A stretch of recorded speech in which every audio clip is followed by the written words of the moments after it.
दोस्तों नमस्कार, एक बार पुनः स्वागत है आपका हमारे चैनल NCERT सॉल्यूशन 99 पर। दोस्तों हमें आशा है आप अच्छे होंगे, स्वस्थ होंगे और आपकी पढ़ाई अच्छे से चल रही होगी। दोस्तों जैसा कि आपका जो है 6 नवंबर को रसायन शास्त्र का पेपर है, तो दोस्तों आपके पेपर को ध्यान में रखते हुए कुछ महत्वपूर्ण प्रश्न दोस्तों का संकलन किया है। ये महत्वपूर्ण प्रश्न दोस्तों आपकी अर्धवार्षिक परीक्षा और वार्षिक परीक्षा दोनों के लिए दोस्तों रामबाण साबित होंगे। तो दोस्तों स्टार्ट करते हैं इस प्रश्नोत्तरी को। दोस्तों प्रश्नोत्तरी स्टार्ट करने से पहले आपसे छोटा सा आग्रह है कि अगर आप हमारे चैनल पर नए हैं तो आप हमारे जो है चैनल को सब्सक्राइब कर दें और बेल आइकन की घंटी पर क्लिक करना ना भूलें, ताकि जब भी मैं कोई वीडियो अपलोड करूं इसका नोटिफिकेशन आपके मोबाइल पर सबसे पहले पहुंचे। तो दोस्तों देखते हैं आज की महत्वपूर्ण प्रश्नोत्तर। तो दोस्तों पहले हम दोस्तों 2 अंक की प्रश्न देखते हैं। पहला प्रश्न पूछा गया दोस्तों मोलरता और मोलरता की परिभाषा इकाई सहित समझाना है। दूसरा है प्रश्न दोस्तों हेनरी का नियम उदाहरण से लिखिए। ये सभी दोस्तों 2 अंक के प्रश्न हैं। 120 ग्राम NaOH को 2 लीटर विलयन में विलय किया गया, तो इसकी मोलरता ज्ञात कीजिए। इसके बाद दोस्तों अगला प्रश्न देखते हैं मोल प्रवाह की परिभाषा। इसको दोस्तों मोल अंश भी कहा जाता है। अणुसंख्या गुणधर्म किसे कहते हैं, इसको उदाहरण से समझाना है। शुद्ध जल की मोलरता ज्ञात कीजिए। इसका जो दोस्तों न्यूमेरिकल है ये। विशिष्ट चालकता की परिभाषा इकाई से समझाइए। कीलेट क्या होते हैं। इसके बाद अगला प्रश्न दोस्तों लिगेंड की परिभाषा लिखना है। DNA और RNA में अंतर। DNA दोस्तों डीऑक्सी राइबोज न्यूक्लिक एसिड होता है और RNA होता है राइबोज न्यूक्लिक एसिड। निम्न उपसंयोजी यौगिकों के IPAC नाम लिखना है दोस्तों। K3FeCN6 और K2PDCl4।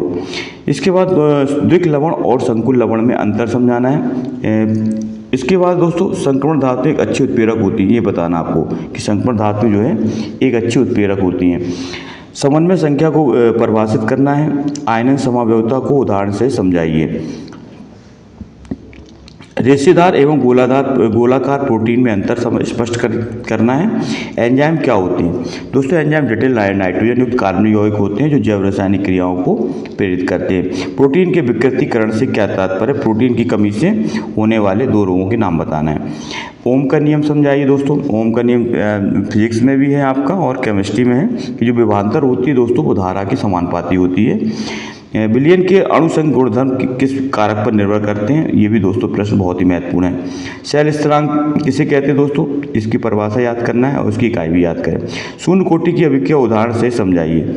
रासायनिक अभिक्रिया की दर की परिभाषा। समन्वय संख्या को परिभाषित कीजिए। DDT के 2 उपयोग की लिखना है दोस्तों। DDT का पूरा नाम होता है डाइक्लोरो डाइफेनिल ट्राइक्लोरोएथेन। इसके बाद आणविकता की परिभाषा समझानी है और मोलरता में अंतर स्पष्ट करना। दोस्तों ये सभी 2 अंक के प्रश्न हैं और ये दोस्तों बार बार परीक्षाओं में पूछे जाते हैं। लगातार दोस्तों ये 3 वर्ष में पूछे गए प्रश्न हैं जो बार बार तीसरी बार दोस्तों परीक्षाओं में पूछे गए प्रश्न हैं, इसलिए इन प्रश्नों को आप जरूर देख लें। इसके बाद दोस्तों अब 2 अंक की प्रश्न देखते हैं। 2 अंक की प्रश्न में कौन कौन से महत्वपूर्ण है। तो दोस्तों पहला महत्वपूर्ण प्रश्न है आदर्श और अनादर्श विलयन में अंतर स्पष्ट करना है। फॉर्मलता नॉर्मलता और मोलर PPM और इनकी परिभाषा लिखना है। पार्ट्स पर मिलियन। SN1/SN2 अभिक्रिया की क्रियाविधि समझाना है। लैंथेनाइड संकुचन क्या है, इसका कारण एवं प्रभाव। D और F ब्लॉक के तत्वों में अंतर स्पष्ट करना है। दोस्तों D ब्लॉक के तत्व संक्रमण तत्व कहलाते हैं। A और F ब्लॉक इनमें दोस्तों अंतर स्पष्ट करना। राउल्ट का नियम क्या है और इसकी गणितीय व्याख्या स्पष्ट करनी है। मोलरता और मोलरता में अंतर। दोस्तों ये 2 नंबर में भी पूछा जाता है और 3 नंबर में भी पूछा जाता है। संक्रमण तत्वों के निम्न गुणों की व्याख्या करना है। परवर्ती संयोजकता प्रकट करते हैं, चुंबकीय गुण दर्शाते हैं, रंगीन आयन का निर्माण करते हैं। और दोस्तों इसके बाद नेक्स्ट प्रश्न है अभिक्रिया की कोटि व आणविकता में अंतर। दोस्तों बहुत ही महत्वपूर्ण प्रश्न है, ये अंतर में पूछा जाता है अक्सर। और अभिक्रिया की दर और दर स्थिरांक में अंतर, ये दोनों प्रश्न दोस्तों बहुत ही महत्वपूर्ण है। दोस्तों ये प्रश्न पिछली साल 2025 में वार्षिक परीक्षा पूछा गया था। अभिक्रिया की दर और दर स्थिरांक में अंतर। फिनॉल और अल्कोहल में अंतर बताना दोस्तों, ये भी महत्वपूर्ण है। इसके बाद कुछ महत्वपूर्ण अभिक्रियाएं दी हैं दोस्तों जो 4 अंक में आपकी पूछी जाती हैं। 2 या 3 अभिक्रियाएं, 4 अभिक्रिया पूछी जाती हैं। पहली महत्वपूर्ण अभिक्रिया दोस्तों वुड्स अभिक्रिया है, ये एल्केन बनाने की प्रोसेस है। दूसरी अभिक्रिया दोस्तों वुड्स फिटिंग अभिक्रिया है। तीसरी है फीडल क्राफ्ट अभिक्रिया। चौथी दोस्तों हुन्स डीकर अभिक्रिया। 5वीं दोस्तों सैंडमायर अभिक्रिया। और इसके बाद दोस्तों कैनी-जारो अभिक्रिया, रीमर-टीमन अभिक्रिया, कोल्बे अभिक्रिया, विलियमसन संश्लेषण अभिक्रिया, इटार्ड अभिक्रिया, रोजेनमुंड अभिक्रिया और पर्किन अभिक्रिया। दोस्तों ये सभी अभिक्रियाएँ आपकी अर्धवार्षिक और वार्षिक दोनों परीक्षाओं के लिए दोस्तों महत्वपूर्ण साबित होंगी। दोस्तों अगर आप इन अभिक्रियाओं को विस्तार से समझना चाहते हैं तो हमें कमेंट सेक्शन में ज़रूर अपनी प्रतिक्रिया दें, तो मैं प्रयास करूंगा आपको समझाने का। विलोपन अभिक्रिया किसे कहते हैं? सेट-जेप का नियम समझाना है दोस्तों, सेट-जेप का नियम लिखना है विलोपन अभिक्रिया का। विद्युत रासायनिक सेल और विद्युत अपघटनी सेल में अंतर स्पष्ट करना है। दोस्तों विद्युत रासायनिक सेल जो होते हैं दोस्तों रासायनिक ऊर्जा को जो विद्युत ऊर्जा में कन्वर्ट करते हैं। इसके बाद दोस्तों अगला प्रश्न है 4 नंबर प्रश्न क्रमांक 4 में, फिनॉल से आप कैसे प्राप्त करेंगे 2,4,6 ट्राइनाइट्रोफिनॉल। और दूसरा दोस्तों फिनॉल से आप कैसे प्राप्त करेंगे बेंजीन। और तीसरा दोस्तों फिनॉल से कैसे प्राप्त करेंगे आर्थो और पैराक्रिसॉल। ये दोस्तों इनमें। इसके बाद दोस्तों अब कुछ 4 अंक के और महत्वपूर्ण प्रश्न देखते हैं। 4 अंक के प्रश्नों में दोस्तों पहला है विशिष्ट चालकता, तुल्यांकी चालकता, आणविक चालकता का सूत्र एवं इकाई लिखो और इस पर तरलता का क्या प्रभाव पड़ता है। ये दोस्तों सभी प्रश्न महत्वपूर्ण हैं। तो दोस्तों ये थे। इसके बाद है दोस्तों कोलराज का नियम। ये दोस्तों बहुत ही महत्वपूर्ण है प्रश्न है, इसको भी आप IMP लगा लें। और ये दोस्तों परीक्षा में अक्सर पूछा ही जाता है, 2024 में वार्षिक परीक्षा में और 2025 में, दोनों में लगातार दोस्तों पूछा गया प्रश्न है। और इसके दोस्तों इस बार भी आने की संभावना है, प्रबल संभावना है।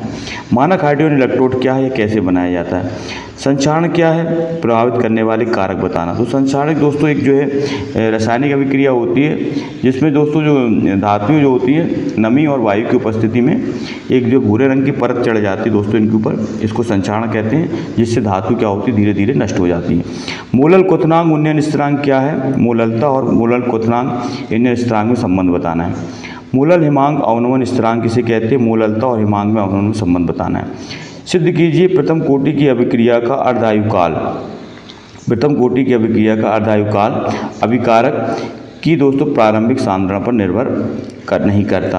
दूसरा है दोस्तों सिद्ध कीजिए कि शून्य कोटि की अभिक्रिया का अर्धायुकाल अभिकारक की प्रारंभिक सांद्रता के समानुपाती। दोस्तों ये दोनों प्रश्न बहुत महत्वपूर्ण हैं और दोस्तों ये 2025 में पूछा गया था प्रश्न वार्षिक परीक्षा में। हेनरी की विलेयता के संबंधी नियम लिखो और द्रव की विलेयता को प्रभावित करने वाले कारक लिखना है। दोस्तों ये भी बहुत महत्वपूर्ण प्रश्न है, बिलियन चैप्टर से पूछा गया। तो दोस्तों ये हेनरी का नियम है, उसको प्रभावित करने वाले कारक लिखना। तो दोस्तों ये थे कुछ महत्वपूर्ण प्रश्न। दोस्तों ये 4 अंक के प्रश्न हैं, ये सभी 4 अंक के प्रश्न दोस्तों ये, इनको आप अच्छी तरह से देख लें। कोलराज का नियम, मानक हाइड्रोजन इलेक्ट्रोड विभव, संक्षारण और इसको प्रभावित करने वाले कारक, मोलल क्वथनांक उन्नयन स्थिरांक और मोलक हिमांक अवनमन स्थिरांक। यदि सिद्ध कीजिए प्रथम कोटि की अभिक्रिया के जो अर्धायुकाल है उसकी प्रारंभिक सांद्रण पर निर्भर नहीं करता। हेनरी की विलेयता के संबंधी नियम लिखिए और द्रव की विलेयता को प्रभावित करने वाले कारक समझाना है। तो दोस्तों ये 4 नंबर के प्रश्न हैं और दोस्तों ये सभी दोस्तों 3 अंक के प्रश्न हैं, इनको भी आप आज एक बार देख लें। और दोस्तों इनको एक कॉपी लेकर के इसमें इनको नोट कर लें और इनका दोस्तों बार बार अभ्यास करें। दोस्तों इन प्रश्नों से आपके 70 से 80 प्रश्न पर परसेंटेज जो है आराम से दोस्तों आप बना सकते हैं अगर इन प्रश्नों को आपने हल कर लिया। क्योंकि ये दोस्तों ये प्रश्न बार बार रिपीट होते हैं और ये प्रश्न दोस्तों बहुत ही महत्वपूर्ण है। ये दोस्तों 2 अंक के प्रश्न हैं जो कि अक्सर परीक्षाओं में पूछे जाते हैं। मोलरता, हेनरी का नियम और मोलरता, मोल प्रभाव की परिभाषा, अणु संख्या गुणधर्म, शुद्ध जल की मोललता, विशिष्ट चालकता की परिभाषा, कीलेट लिगेंड की परिभाषा, DNA RNA में अंतर, निम्न से संयोजी यौगिकों के नाम, दिक् लवण और संकुल लवण में अंतर, संक्रमण धातु एक अच्छी दोस्तों उत्प्रेरक होती हैं, समन्वय संख्या को परिभाषित करना है, आयनन समावयवता की उदाहरण से स्पष्ट करना, रेशेदार और गोलेदार प्रोटीन में अंतर, प्रोटीन का विकृतीकरण क्या है, ओम का नियम समझाना है, शून्य कोटि की अभिक्रिया, विलयन के अणुसंग गुणधर्म किस कारण पर निर्भर करते हैं, समन्वय संख्या की परिभाषा, रासायनिक अभिक्रिया की दर की परिभाषा, DDT के 2 उपयोग लिखना है दोस्तों, आणविकता की परिभाषा और मोलरता और मोललता में अंतर। तो दोस्तों ये थे कुछ महत्वपूर्ण प्रश्न। आई होप यू दोस्तों ये प्रश्न आपके लिए बहुत ही रामबाण साबित होंगे। तो दोस्तों अगर आप हमारे चैनल पे एक नए हैं तो आपसे पुनः निवेदन है कि आपने हमारे चैनल को सब्सक्राइब कर लिया होगा।